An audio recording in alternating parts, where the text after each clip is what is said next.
আসসালামু আলাইকুম বন্ধুরা, চলে এসেছি আবারও একটা নতুন গল্প নিয়ে।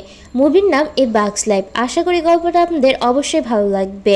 কিভাবে পিঁপড়েরা জীবনযাপন করে এবং ফড়িংয়ের সাথে লড়াই করে কিভাবে বেঁচে থাকে সেই গল্পে আজ আমি আপনাদেরকে শোনাবো। মুভির শুরুতে আমরা একটা পিঁপড়ার দ্বীপ দেখতে পাই। সেখানে রানী পিঁপড়া ছাড়াও অনেক ছোট ছোট পিঁপড়া ছিল, যাদের কাজ হলো খাবার সংগ্রহ করা এবং একসাথে মিলেমিশে থাকা। এই পিঁপড়াগুলো এতটা সহজ সরল ছিল যে তারা জানতো না এই কাজগুলো অনেক সহজ উপায়ে করা যায়। আমরা এখানে জানতে পারি যে রানী পিঁপড়ার অনেকগুলো সন্তান ছিল। রানী পিঁপড়ার মেয়ের নাম ছিল ইটা এবং ছেলের নাম ছিল ডট। ইটা এখনও রানী হতে পারেনি, সে রানী হবার প্রশিক্ষণ নিচ্ছে। এরপরে আমরা মুভির প্রধান চরিত্র ফ্লিককে দেখতে পাই। সে সবসময় তার সাথে থাকা সদস্যদেরকে সাহায্য করার চেষ্টা করত, যাতে তারা খুব সহজে দ্রুত খাদ্য সংগ্রহ করতে সক্ষম হয়। কিন্তু অনেক সময় সে ভুলভাল কাজ করে ফেলতো, এতে করে তার সাথে থাকা সদস্যরা অনেক সমস্যায় পড়ে যেত। তার আবিষ্কার কেউই পছন্দ করতো না, কিন্তু ডট ফ্লিককে খুবই পছন্দ করত এবং এর সাথে সাথে ফ্লিকের আবিষ্কার করা সব জিনিসপত্র সে খুবই পছন্দ করত। এখানে পিঁপড়ার দলের সঙ্গে ফড়িংয়ের একটি ডিল হয়েছিল। ফড়িংরা এখানে আসতো এবং ফড়িংদের জন্য পিঁপড়াদেরকে খাবার সংগ্রহ করে রাখতে হতো। ফড়িংরা ওই পিঁপড়াদেরকে বলেছিল তারা যদি ফড়িংদের জন্য খাদ্য সংগ্রহ না করে দেয় তাহলে অন্যান্য প্রাণীদের থেকে পিঁপড়াদেরকে রক্ষা করবে না। অনেক পরিশ্রম করার পর পিঁপড়ার দলগুলো ফড়িংয়ের জন্য খাবার সংগ্রহ করে ফেলে, কিন্তু ফ্লিকের একটি ভুলের জন্য খাবারগুলো পড়ে যায় যেখানে একটি পাথরের উপরে খাবারগুলো রাখা ছিল। দেখতে দেখতে সব খাবারগুলো পানিতে পড়ে যায় এবং কোনো খাবারই অবশিষ্ট থাকে না। পিঁপড়েরা ভাবতে থাকে এখন তো ফড়িংয়ের আসার সময় হয়ে গেছে, আমাদের কোথাও লুকিয়ে পড়া উচিত। ফড়িংগুলো এখানে এসে খাবারগুলো খেয়ে এখান থেকে চলে যাবে, কিন্তু দেখতে না দেখতেই ফড়িংগুলো সেখানে চলে আসে। সেখানে ওই পিঁপড়ার দলগুলো লুকিয়েছিল। ফড়িংয়ের লিডার হফার সেখানে এসে সব পিঁপড়াদেরকে ভয় দেখাতে থাকে আর বলে আমার খাবার কোথায়। তখন রানী পিঁপড়া বলে তোমার জন্য খাবার তো উপরেই রাখা আছে। হফার তখন বলে আমার খাবার যদি উপরেই থাকতো তাহলে আমি কি তোমাকে জিজ্ঞাসা করতাম, বলো আমার খাবার কোথায়। এরপর সেখানে ফ্লিক আসে এবং সে তার ভুলের কথা স্বীকার করে। ফ্লিক তখন বলে আমার ছোট্ট ভুল হয়ে গেছে। ফ্লিকের সব কথা শুনে হফার তখন অনেক রেগে যায়। হফার তখন বলে আমি তোমাদের সবাইকে মেরে ফেলবো।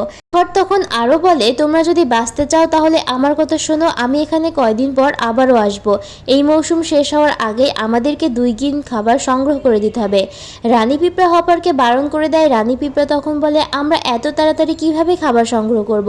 কিন্তু হপার তার কোনো কথাই কান দেয় না, বরং কিছু না বলে সেখান থেকে চলে যায়। হপার সেখান থেকে চলে যাওয়ার পর সব পিঁপড়েরা মিলে ফ্লিককে ধরে। সবাই তখন বলে তোমার কারণে আমাদের এত বড় বিপদ আসে। ঠিক তখনই ফ্লিকের মাথায় একটা আইডিয়া আসে। ফ্লিক তখন বলে যে আমাদের এমন একটি পতঙ্গের কাছে যাওয়া উচিত যে পতঙ্গ আমাদের এই বিপদ থেকে রক্ষা করতে পারবে এবং তার পাশাপাশি হপারের সঙ্গে লড়াই করতে পারবে। এই সব কথা শুনে পিঁপড়েরা তো ভয় পেয়ে যায় এবং ভাবে যে ফ্লিক যদি এখান থেকে চলে যায় তাহলে তারা শান্তিতে খাবার সংগ্রহ করতে পারবে। এই কথাটা ভেবে তখন ফ্লিককে তারা অন্য কোথাও পাঠিয়ে দেয়। ফ্লিক এবার সেই পতঙ্গের খোঁজ করার জন্য সেই দ্বীপ ছেড়ে সেখান থেকে রওনা হয়। এখানে ডটের পুরোপুরি বিশ্বাস ছিল ফ্লিক ঠিক একদিন সেই পতঙ্গকে খুঁজে নিয়ে আসবে। ফ্লিক একটা ফুল টাইপের কিছুর সাহায্যে এপার থেকে ওপারে যাওয়ার চেষ্টা করছিল, কিন্তু যেতে যেতে সে পাথরের সাথে ধাক্কা খেয়ে নিচে পড়ে যায়। অন্যদিকে আমরা কিছু ছারপোকা শহর দেখতে পাই, যে শহরটা মাটির নিচে বানানো হয়েছিল। সেখানে বিভিন্ন ধরনের ছারপোকা দেখতে পাওয়া যায় এবং ছারপোকা ওখানে একটি সার্কাস দেখা যায়।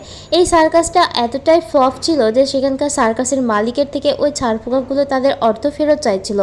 সব ছারপোকাগুলো সেখান থেকে চলে যাচ্ছিল, কিন্তু সার্কাসের মালিক সবাইকে সামলে নেয় এবং সেখানে একটি ভালো ধরনের সার্কাস অনুষ্ঠানের আয়োজন করে। কিন্তু হঠাৎ করে সেখানে আগুন লেগে যায়। এতে সার্কাসের মালিক সেখানে থাকা সব কর্মচারীদেরকে চাকরি বাতিল করে দেয় আর বলে দেয় আজ থেকে এই সার্কাসে তোমাদের আর কোনো কাজ দেওয়া হবে না, তোমরা আমার সার্কাস থেকে বরবাদ করে দিয়েছ। যার ফলে সার্কাসে থাকা কর্মচারীদের সেই সার্কাস ছেড়ে চলে যেতে হয় অন্য একটি জায়গায়। ফ্লিক তখন সেই শহরে পৌঁছায়, যে শহরে গিয়ে সে অনেক ধরনের পতঙ্গ দেখতে পায়।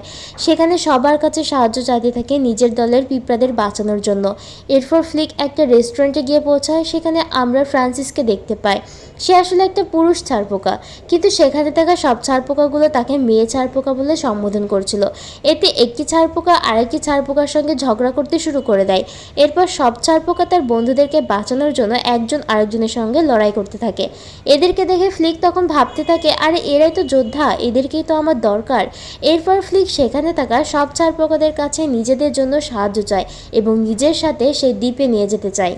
যাতে তারা ফড়িংয়ের সঙ্গে লড়াই করে এবং তাদেরকে বাঁচাতে পারে। এটা ছাড়া ওই ছারপোকাগুলোর সাথে আর কোনো অপশন ছিল না, তাই ছারপোকাগুলো ফ্লিকের কথায় রাজি হয়ে যায়। সেখানে গিয়ে দেখে সব পিঁপড়াগুলো ঝগড়া করছিল। আসলে সেই পিঁপড়াগুলোর ধারণা ছিল না যে ফ্লিক কোনো পতঙ্গ খুঁজে নিয়ে আসবে আর ফড়িংয়ের বিরুদ্ধে লড়াই করাবে। তারপর সব পিঁপড়ারা মিলে ফ্লিকের অনেক প্রশংসা করে এবং ছারপোকাগুলোকে স্বাগতম জানায়। ছারপোকাগুলো ভেবেছিল ফ্লিক হয়তো তাদেরকে অন্য কোনো সার্কাসে অংশগ্রহণ করানোর জন্য নিয়ে এসেছে, কিন্তু কিছুক্ষণ পর দেখা যায় সেখানে থাকা সব পিঁপড়াগুলো মিলে ছারপোকাদেরকে স্বাগতম জানানোর জন্য একটি অনুষ্ঠানের ব্যবস্থা করে।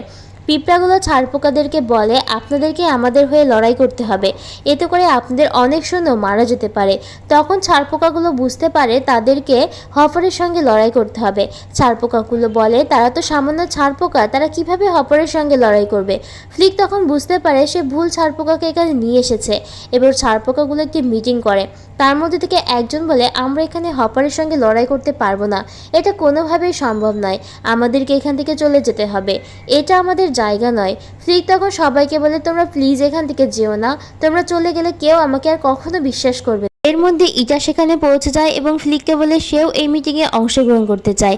এদিকে সেই ছারপোকাগুলো সেখান থেকে ভাগতে শুরু করে, যাদেরকে সাহায্য করার জন্য তাদেরকে ধরে না রাখা হয়। ফ্লিক তখন তাদের পিছু পিছু যায় এবং তাদেরকে থামানোর অনেক চেষ্টা করে, কিন্তু তবুও ছারপোকাগুলো সেখান থেকে চলে যেতে থাকে। অন্যদিকে ডটও তাদের পিছনে পিছনে যায়, তাদেরকে থামানোর চেষ্টা করে। এর মধ্যে সেখানে একটি পাখি চলে আসে। পাখিটা ছারপোকাদেরকে খাওয়ার জন্য এদিক ওদিক ছোটাছুটি করতে থাকে। ছারপোকাগুলো নিজেদের জীবন বাঁচানোর জন্য সেখান থেকে পালাতে থাকে। দেখতে দেখতে সেখানে সব পিঁপড়াগুলো চলে আসে এবং পিঁপড়াগুলো ছারপোকাদের শো দেখতে থাকে। আর ছারপোকাগুলো পাখিটির মনোযোগ এড়ানোর জন্য সার্কাস দেখানো শুরু করে। এর মধ্যে রোজি সেখানে যায় এবং ডট এবং ফ্রান্সিসকেও তার সঙ্গে নিয়ে যায়। এর মধ্যে ছারপোকাগুলো পাখিটার হাত থেকে নিজেদের জীবন বাঁচিয়ে নেয়। পিঁপড়াগুলো তাদেরকে স্বাগতম জানায়। পিঁপড়াগুলো তখন জোরে জোরে হাততালি দিতে থাকে। এই প্রথম ছারপোকাগুলোকে কেউ এত প্রশংসা করে।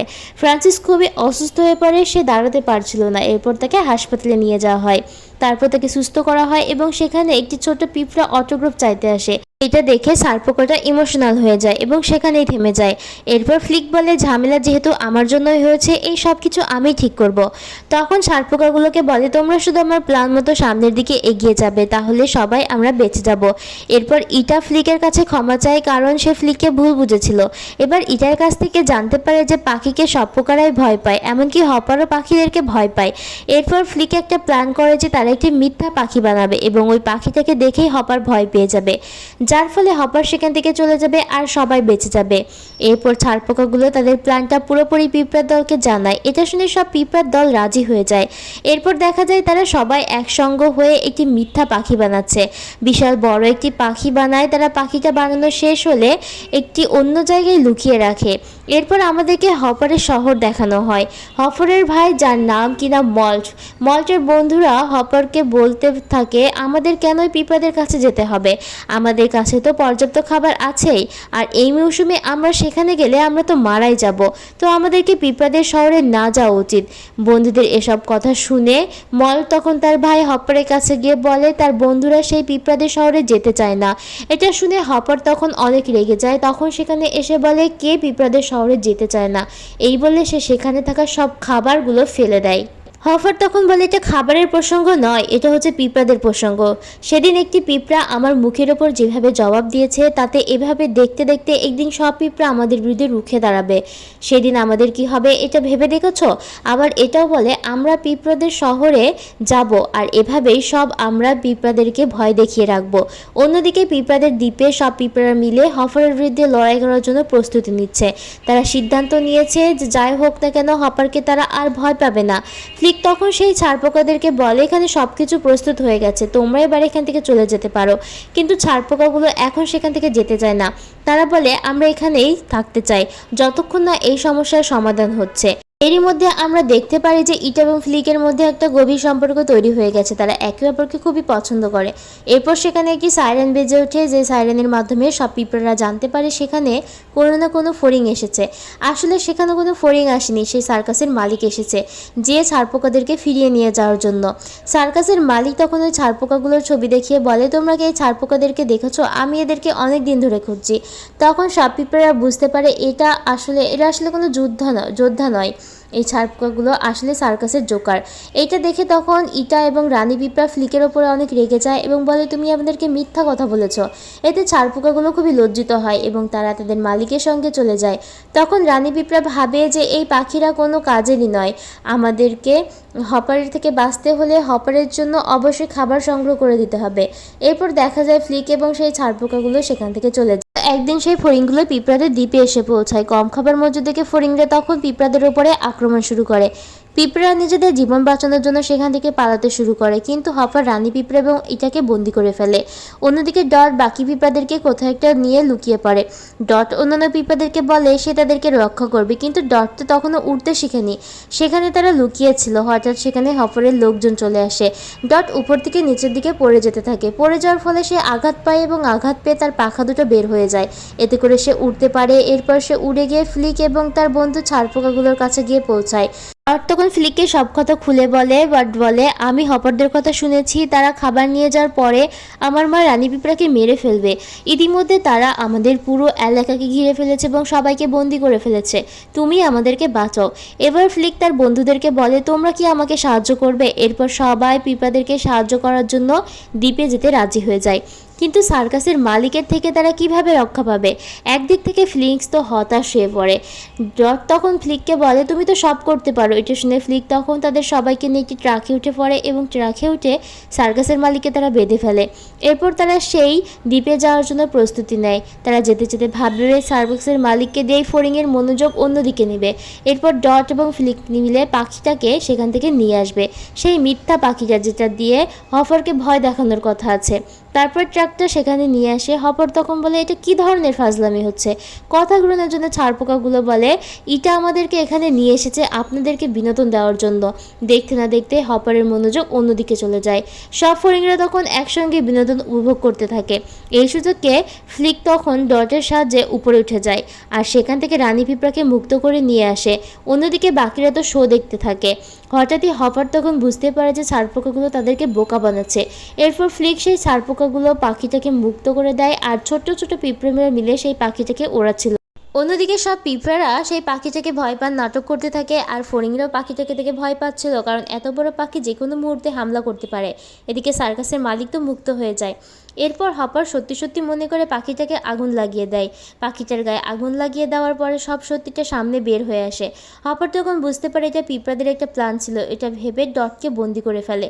এসব দেখে ফ্লিক তখন সেখানে চলে আসে। হপারকে বলে, এই সব কিছু আমার জন্য হয়েছে। হপার তখন বলে, তোর এত বড় সাহস, তুই আমার উপরে হামলা করিস? এটা বলে সব ফড়িংরা মিলে ফ্লিককে প্রচুর মারধর করতে থাকে। কিছুক্ষণ পর ফ্লিক তখন রেগে যায় এবং বলে, অনেক হয়েছে তোমাদের এই অবিচার। আর তাছাড়া আমরা তোমাদের থেকে সংখ্যায় বেশি, তোমাদেরই আমাদের দরকার ছিল। আমাদের থেকে খাবার সংগ্রহ করেছিলে আর আমরা ইচ্ছা করলে তোমাদেরকে মেরে ফেলতে পারি। হপার এটা শুনে বলে, তোর এত বড় সাহস? তখন সব পিঁপড়া রেগে গিয়ে একজোট হয়ে ফড়িংদের উপরে হামলা করে। ফড়িং তখন ভাবে যে সময় থাকতে এখান থেকে পালিয়ে যাওয়া উচিত। হঠাৎই সেখানে বৃষ্টি শুরু হয়ে যায় আর সব পিঁপড়া ছোটাছুটি করতে থাকে।